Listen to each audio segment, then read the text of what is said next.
जहां भी मैं गया, किसी भी युवा से मैं पूछता, भाई क्या कर रहे हो? काम नहीं है, बेरोजगार हूं। क्या पढ़े? इंजीनियर बनना चाहता था, इंजीनियरिंग मैंने की। डॉक्टर बनना चाहता था, मेडिकल पढ़ाई की। आज क्या कर रहे हो? डॉक्टर बने, इंजीनियर बने, लॉयर बने,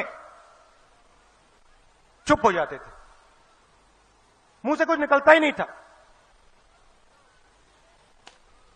और फिर कहते थे नहीं राहुल जी बेरोजगार है। तो मेरे दिल में, दिमाग में यह सवाल उठा कि इतने लोग बेरोजगार क्यों हैं? इसका कारण क्या है? पहले मैंने सोचा था, जब मैं निकला, मीडिया को आप देखो तो लगता है कि देश के लोग नफरत से भरे हुए हैं, मगर जब मैं निकला नफरत मुझे कहीं नहीं मिली। सिर्फ मोहब्बत, आदर, रिस्पेक्ट, प्यार मिला। मैंने नारा दिया, नफरत के बाजार में मोहब्बत की दुकान खोल रहे हैं।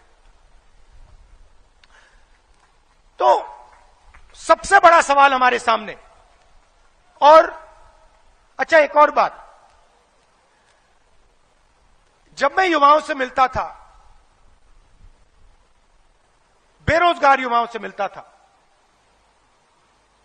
तो मैं उनसे सवाल पूछता था, भाई आपकी जात क्या है?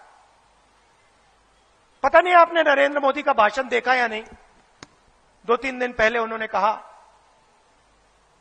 हिंदुस्तान में सिर्फ एक जात है, वो है गरीब। सुना होगा आपने। एक तरफ कहते हैं मेरा नाम नरेंद्र मोदी, मैं ओबीसी हूं, और दूसरी तरफ कहते हैं हिंदुस्तान में सिर्फ एक जात है, वो है गरीब। मगर जो मैंने अपनी आंखों से देखा, मैं आपको बताना चाहता हूं। मैं लाखों युवाओं से मिला, और जब मैं उनसे पूछता था, भैया आप बेरोजगार हो, आपकी जात क्या है, वो मुझे कहते थे मैं ओबीसी हूं, मैं दलित हूं, मैं आदिवासी हूं। तो मेरे दिमाग में सवाल उठा, इस देश में ओबीसी कितने, दलित कितने, आदिवासी कितने, जनरल के कितने, और इन लोगों को, इन वर्गों को हिंदुस्तान को चलाने में कितनी हिस्सेदारी मिल रही है? सरल सा सवाल है। अगर इस देश में 50% ओबीसी है, तो सरकार को चलाने में 50% भागीदारी होनी चाहिए। सही या गलत? 50% भागीदारी होनी चाहिए। अगर आदिवासी 14, 15, 16% है, तो उनकी भागीदारी होनी चाहिए। और फिर मैंने थोड़ा पता लगाने की कोशिश की। यहां जो ओबीसी वर्ग के युवा हैं, आप सब ने एक दिन सपना देखा होगा, दलित आदिवासी भाइयों ने, बहनों ने सपना देखा होगा कि भाई मैं एक दिन आईएएस के लिए काम करना चाहता हूं। सपना देखा? देखा ना? ये देखो हाथ उठा रहे हैं। हर युवा कहता है मैं आईएएस के लिए काम करना चाहता हूं। क्यों? क्योंकि ये सब जानते हैं कि हिंदुस्तान की सरकार, मध्य प्रदेश की सरकार को आईएएस अफसर चलाते हैं। भाइयों और बहनों, हिंदुस्तान की सरकार को 90 लोग चलाते हैं। अगर आप सोचते हो कि एमपी एमएलए सरकार को चलाते हैं गलतफहमी में हो। मैंने सरकारों को अंदर से देखा है। हिंदुस्तान की सरकार को 90 अफसर चलाते हैं। नरेंद्र मोदी जी मिलकर 90 अफसरों के साथ इस देश को चलाते हैं। कैसे? हिंदुस्तान का जो बजट है, जो धन है, उसको ये 90 अफसर बांटते हैं। बजट में सड़क के लिए कितना पैसा जाएगा? 90 अफसर। बजट में वायुसेना को, सेना को, नेवी को कितना मिलेगा? 90 अफसर। आदिवासियों को शिक्षा के लिए कितना पैसा मिलेगा? 90 अफसर। ओबीसी युवाओं को कितने लोन मिलेंगे? कितना पैसा जाएगा? 90 अफसर। सारा का सारा बजट जो बढ़ता है, ये 90 अफसर इसको बांटते हैं। तो मैंने सवाल अपने आप से पूछा कि भैया इन 90 अफसरों में से ओबीसी कितने, दलित कितने, आदिवासी कितने? मोदी जी कहते हैं ओबीसी की सरकार है। भाई और बहनों, आप मुझे बता दो, 90 अफसरों में से जो हिंदुस्तान को चलाते हैं, ओबीसी कितने हैं? कोई नहीं बता पा रहा। चलो उससे पहले हिंदुस्तान में ओबीसी की आबादी कितनी? देखो, किसी को नहीं मालूम।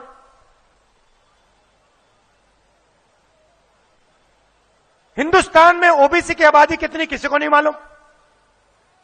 हिंदुस्तान में 90 अफसर जो देश को चलाते हैं, उसमें ओबीसी कितने, किसी को नहीं मालूम।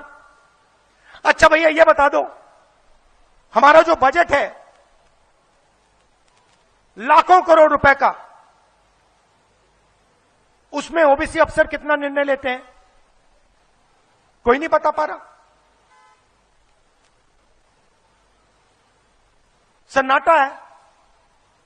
मैं बताता हूं, 90 अफसर में से 3 अफसर ओबीसी वर्ग के हैं। और अगर हिंदुस्तान का बजट 100 रुपए का हो, तो ओबीसी वर्ग के अफसर 5 रुपए का निर्णय लेते हैं। अब आप मुझे बताओ, अगर 90 में से 3 अफसर निर्णय ले रहे हैं और ओबीसी वर्ग सिर्फ बजट के 5% पर निर्णय ले रहा है, तो आप मुझे समझा दो कि ओबीसी वर्ग की शिक्षा के पैसे कहां से आएंगे, कैसे आएंगे, कब आएंगे? अब बीजेपी दूसरी तरीके की सरकार चलाती है। किसानों से पैसा छीनते हैं। यहां पे किसी भी किसान से पूछ लो, फसल बीमा योजना का पैसा आपको मिला? नहीं मिला, नहीं मिला, नहीं मिल सकता। मैं बताता हूं किसको मिला। भाइयों और बहनों, अच्छी तरह सुनिए। तकरीबन 30,000 करोड़ रुपया किसका पैसा? ओबीसी वर्ग का पैसा, दलित का पैसा, आदिवासी का पैसा, जीएसटी का पैसा। जो जब आप पेट्रोल खरीदते हो, आलू के चिप्स खरीदते हो, साबुन खरीदते हो,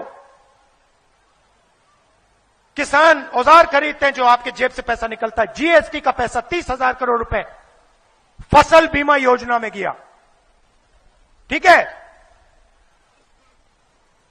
30,000 करोड़ रुपया भाइयों और बहनों 16 कंपनियों को मिला। उन कंपनियों में ना एक ओबीसी है, ना एक दलित है, ना एक आदिवासी है। बात समझो। आपका पैसा, जीएसटी का पैसा, ये जो युवा ओबीसी युवा खड़े हैं, आपका पैसा आपके जेब में से निकला।